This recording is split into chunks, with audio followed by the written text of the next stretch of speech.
conversar com vocês nesta noite sobre o seguinte tema: falta de fé. Falta de fé, é isto mesmo. Falta de fé. Em tempos como este que estamos vivendo, é necessário falar de fé. E por que não falar da falta de fé? Convido você aí em sua casa aí, abra sua Bíblia, ou impressa, ou digital, ou acompanhe aí na tela do seu smartphone, da sua TV, do seu computador, o texto de Mateus capítulo 9, do versículo 14 ao versículo 37. Marcos capítulo 9, do versículo 14 ao versículo 37. Diz o seguinte a palavra de Deus, Marcos capítulo 9, versículo 14 ao 37. Quando chegaram onde estavam os outros discípulos, viram ao redor deles uma grande multidão e alguns escribas discutindo com eles. E logo toda a multidão, vendo Jesus, ficou muito surpresa, e todos correram na direção dele e o cumprimentaram. E Jesus lhes perguntou: o que estáis discutindo? E alguém dentre a multidão lhe respondeu: Mestre, eu te trouxe meu filho, que tem um espírito mudo. Onde quer que o apanhe, provoca-lhe convulsões, de modo que ele espuma pela boca, range os dentes e começa a se enrijecer. Pedi aos teus discípulos que o expulsassem, mas eles não conseguiram. E Jesus lhe respondeu: ó geração incrédula, até quando estarei convosco? Até quando terei de suportar-vos? Traze-me o menino. Então eles o trouxeram. Ao ver Jesus, o espírito imediatamente provocou-lhe uma convulsão, e o endemoniado, caindo ao chão, rolava, espumando pela boca. Jesus perguntou ao pai dele: há quanto tempo isto acontece? Ele respondeu: desde a infância. E muitas vezes eu tenho lançado no fogo e na água para destruí-lo. Mas se podes fazer alguma coisa, tem compaixão de nós e ajuda-nos. Ao que lhe disse Jesus: se podes, tudo é possível ao que crê. Imediatamente o pai do menino clamou: eu creio, ajuda-me na minha incredulidade. Vendo que a multidão correndo aglomerava-se, Jesus repreendeu o espírito impuro, dizendo: espírito mudo e surdo, eu te ordeno, sai dele e nunca mais entres nele. Então o espírito saiu, gritando e agitando-se muito. O menino ficou como se estivesse morto, de modo que muitos diziam: ele morreu. Mas Jesus, tomando-o pela mão, levantou-o e ele ficou em pé. Quando entrou em casa, seus discípulos lhe perguntaram em particular: por que não conseguimos expulsá-lo? Ele lhes respondeu: essa espécie não sai a não ser pela oração em jejum. Eles partiram dali e passaram pela Galileia, mas Jesus não queria que ninguém soubesse disso, pois ensinava aos seus discípulos, dizendo-lhes: o Filho do Homem será entregue nas mãos dos homens, que o matarão, e depois de 3 dias ressuscitará. Mas eles não entenderam essa palavra e temiam interrogá-lo. E chegaram a Cafarnaum. Em casa perguntou-lhes: o que discutieis no caminho? Mas eles se calaram, pois haviam discutido pelo caminho qual deles era o maior. Então, sentando-se, chamou os 12 e lhes disse: se alguém quiser ser o primeiro, será o último e o servo de todos. Então Jesus tomou uma criança, colocou-a no meio deles e, pegando-a nos braços, disse-lhes: qualquer pessoa que receber uma destas crianças em meu nome, a mim me recebe, E quem me recebe não recebe a mim, mas aquele que me enviou.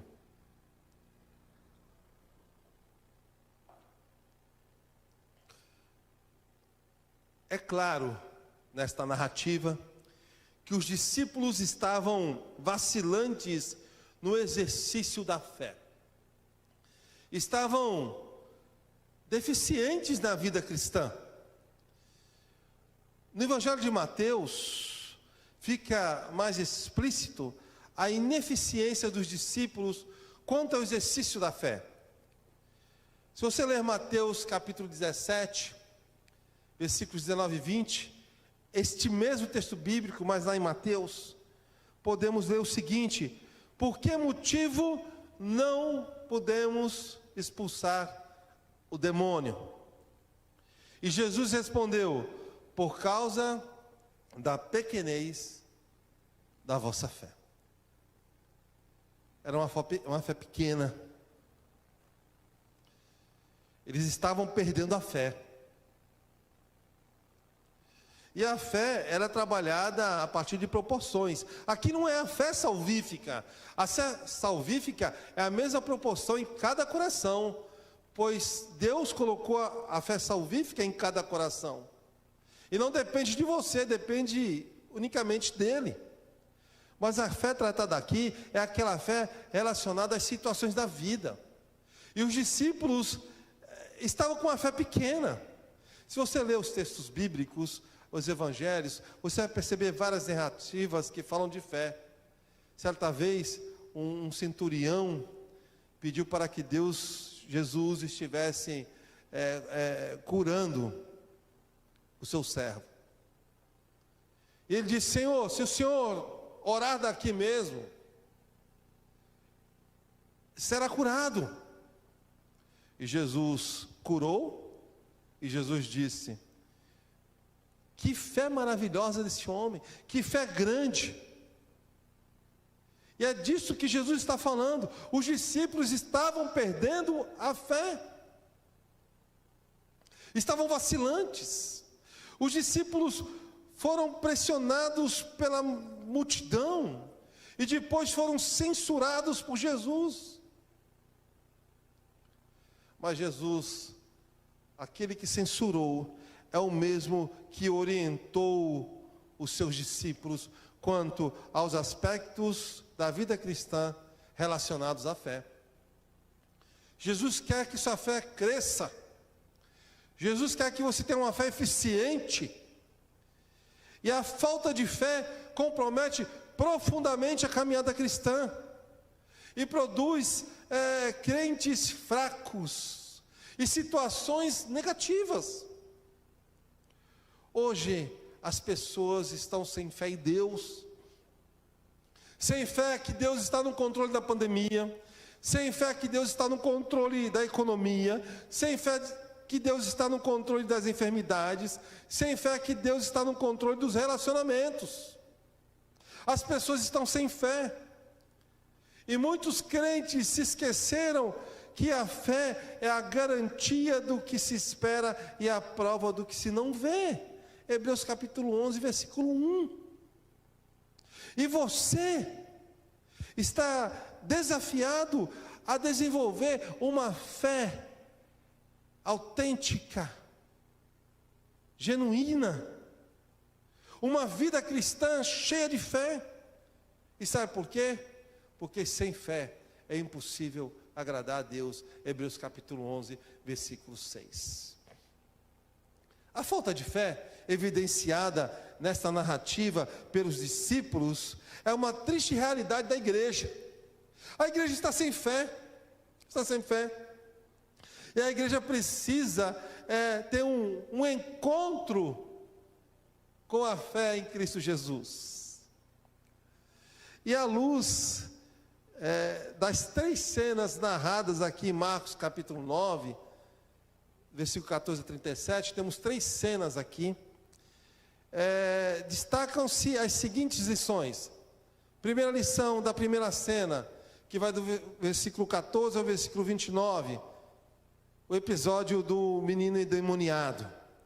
Primeira lição: a falta de fé produz a inoperância espiritual.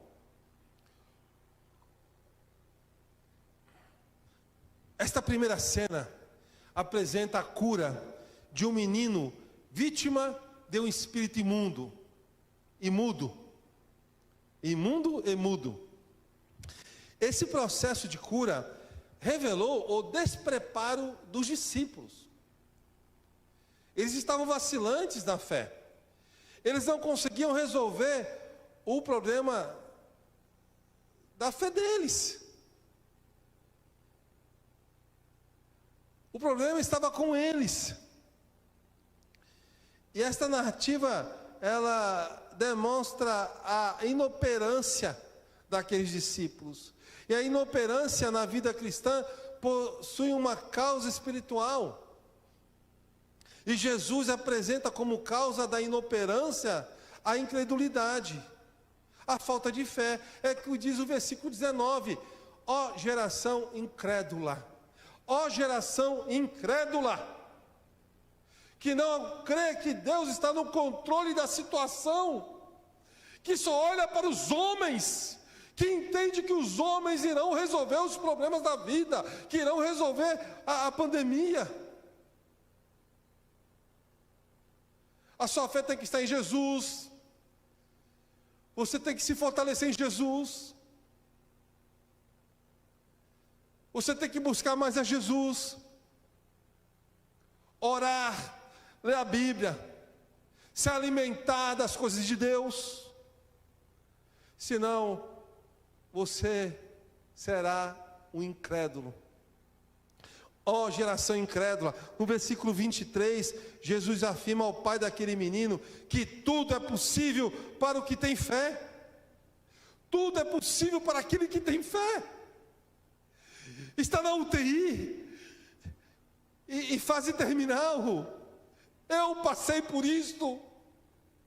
Quantas vezes aqui nesta igreja, o reverendo Milton, que é o presidente do nosso presbitério, sempre esteve aqui acompanhando a igreja, e ele dobrava o joelho, e as informações não eram favoráveis. O pastor vai morrer, é o último dia do pastor. E aqui conduzindo a igreja, eu citei ainda há pouco o nosso irmão Wallace, todos dobravam os joelhos, porque para aquele que tem fé, tudo é possível. Tudo é possível. Então, se você está vivendo uma situação que aos seus olhos é impossível, creia no Senhor, que tudo é possível aquele que crê. Tudo é possível. Os discípulos ficaram impressionados ao ver Jesus se sair tão bem diante daquela situação. Olha, eles não conseguiam expulsar o demônio, mas Jesus chegou lá com toda a autoridade e libertou aquele menino fisicamente e espiritualmente. E quando chegaram em casa em particular, perguntaram ao nosso Senhor, versículo 28, por que não podemos expulsar aquele espírito imundo e mudo? No versículo 29, Jesus apresenta uma resposta que indica que eles não estavam exercitando a fé como eles deveriam, e dá uma lição: olha, esta casta não pode sair senão por meio de oração e de jejum. E Jesus tinha o costume de orar, Jesus tinha o costume de jejuar. Eu aprendi na minha vida cristã, toda situação difícil que devemos resolver, devemos orar, jejuar. Não seja precipitado em suas decisões. Não seja precipitado. Se a decisão é difícil e você está em dúvida, ore, jejue. Isto é fé. E Jesus traz esse ensinamento para os seus discípulos. Quando falta fé, além de desagradar a Deus, você se torna espiritualmente inoperante e incapaz de fazer alguma coisa. Então, a primeira lição nesta primeira cena é que a falta de fé produz inoperância espiritual. A segunda lição está na segunda cena, versículos 30 e 32. A falta de fé promove a ignorância espiritual.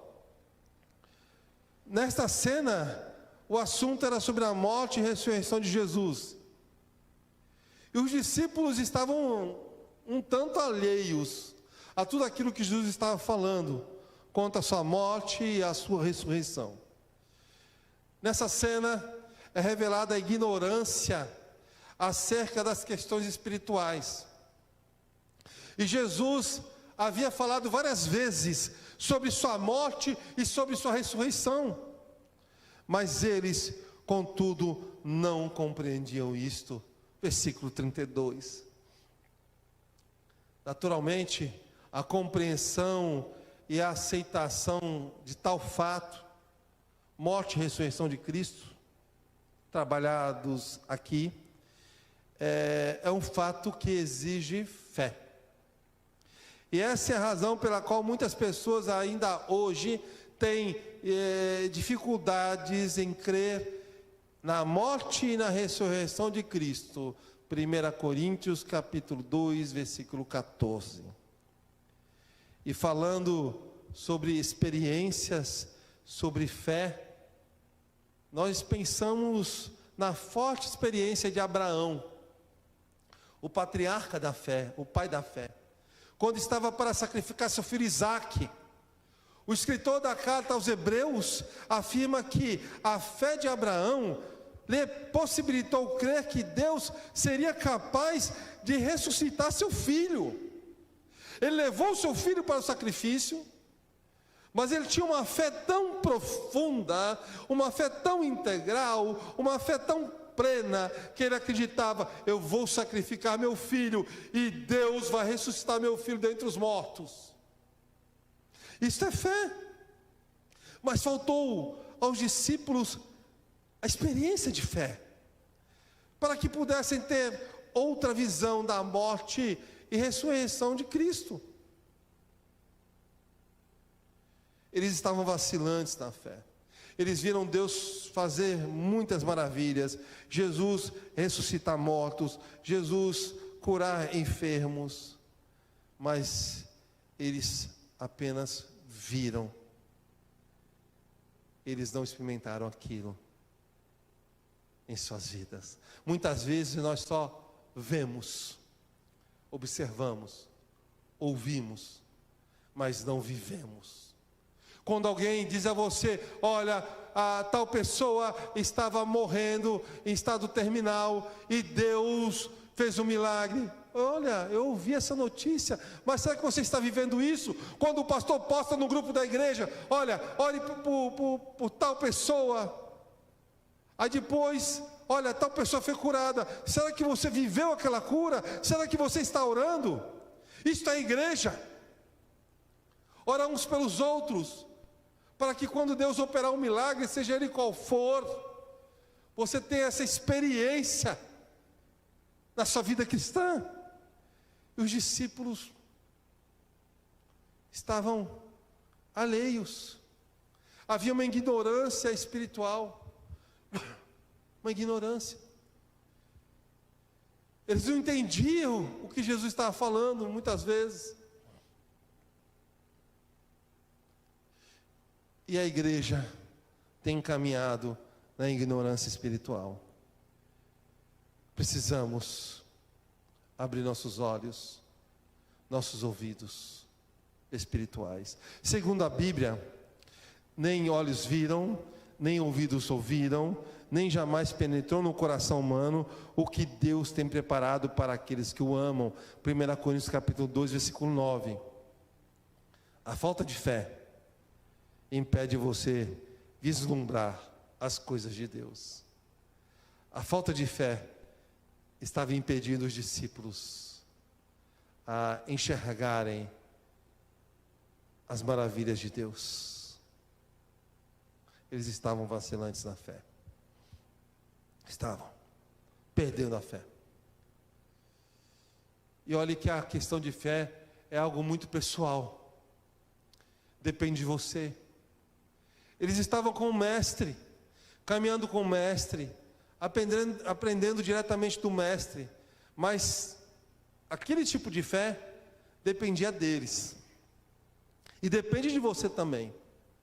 Então você tem que buscar a Deus. Terceira e última lição está na terceira cena. Nessa cena, a atitude dos discípulos revelou uma arrogância. A falta de fé revela a arrogância espiritual. Havia uma discussão, quem seria o primeiro, que ali no reino de Deus, né? O orgulho e a mania de grandeza sempre estão presentes no coração humano, e dá vazão aos desejos carnais.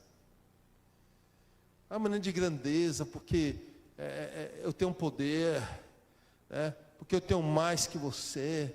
É o orgulho, porque eu sou o cara, eu sou a pessoa, você não é nada. O que é você perto de mim? Então havia esse pensamento rondando os discípulos de Jesus. Eles estavam se achando. E quem sabe alguns deles se achavam até melhores que Jesus. Então, o orgulho, a mania de grandeza, é algo que está latente no coração humano. E se você não vigiar, isso abre portas para você realizar seus desejos carnais. A Bíblia diz que a soberba precede a ruína. A soberba precede a ruína. E os discípulos de Jesus estavam discutindo entre si qual deles era o maior, qual deles era o mais importante. E quantos pastores vivem esta discussão? Quem é o melhor? Quem é o mais importante? Quantos membros de igreja, de igrejas se acham importantes também? Qual é o melhor ministério? Olha, o melhor é ser um presbítero, é algo maior do que ser um diácono, ou é ser pastor. As pessoas vivem discutindo quais delas são as mais importantes. E muitas vezes outras pessoas se achegam àquelas que elas acham que são importantes. Aí existe na igreja aquele sentimento faccioso, as facções da igreja. Eu tenho amizade só com aqueles que eu julgo que são importantes, que são melhores. Isto não é a igreja de Jesus. Este pensamento pode rondar a igreja, sim. Rondou o coração dos discípulos, mas a igreja do Senhor não é assim. Rapidamente, aqueles discípulos se esqueceram do constrangimento que sofreram ao ouvirem o pai daquele menino, do primeira cena, dizer: roguei aos discípulos que expelissem o demônio, mas eles não puderam. Versículo 18. Eles se esqueceram deste momento. Apesar disso, julgavam-se na condição de disputar uma posição de grandeza. Eles tinham falhado. E se esqueceram daquela falha. E começaram a discutir quem é o melhor. Eles nem conseguiram expulsar um demônio. Não tem melhor no reino de Deus. Só tem um que é melhor. É Jesus. Porque ninguém é capaz de dar sua vida, de entregar sua vida, de morrer em favor de pecadores. Jesus é o melhor, é o único melhor. Mas eles se achavam os melhores. Quando a gente lê os heróis da fé, nós aprendemos que pela fé Abel ofereceu a Deus mais excelente sacrifício do que Caim. E por quê? Porque Abel era melhor que Caim? Não. Porque Caim não tinha fé. Ele ofereceu um sacrifício a Deus sem fé. ele se portou com arrogância. Gênesis capítulo 4, versículos 4 e 5, e Hebreus capítulo 11, versículo 4. Aqueles que se julgam melhores, mais santos, mais espirituais do que os outros, na verdade, revelam, através dessa atitude, uma fé deficiente. Uma fé deficiente. O indivíduo cuja experiência de fé é desenvolvida na vida cristã, ele tem uma vida autêntica. E ele é capaz de considerar outros superiores a si mesmo. Romanos capítulo 12, versículo 16, Filipenses capítulo 2, versículo 3. Se você vive uma fé genuína, você é capaz de superar, de considerar o outro melhor que você. Melhor que você. Eu aprendi na minha caminhada como pastor que eu quero estar junto daqueles que são melhores do que eu, porque eu tenho muito a aprender. Eu entendo que eu não sou melhor do que ninguém. E é por isso que eu quero estar próximo daqueles que eu considero melhores do que eu. Eu não estou falando apenas de outros pastores, mas membros de igreja, que eu admiro a postura, o comprometimento, e devemos ter esse pensamento: não somos melhores que ninguém, e considerar os outros superiores a nós, para você refletir e praticar. A falta de fé produz uma inoperância espiritual que promove a ignorância acerca daquilo que é divino e sagrado, abrindo espaço para arrogância no serviço da obra do Senhor. Reflita sobre isto.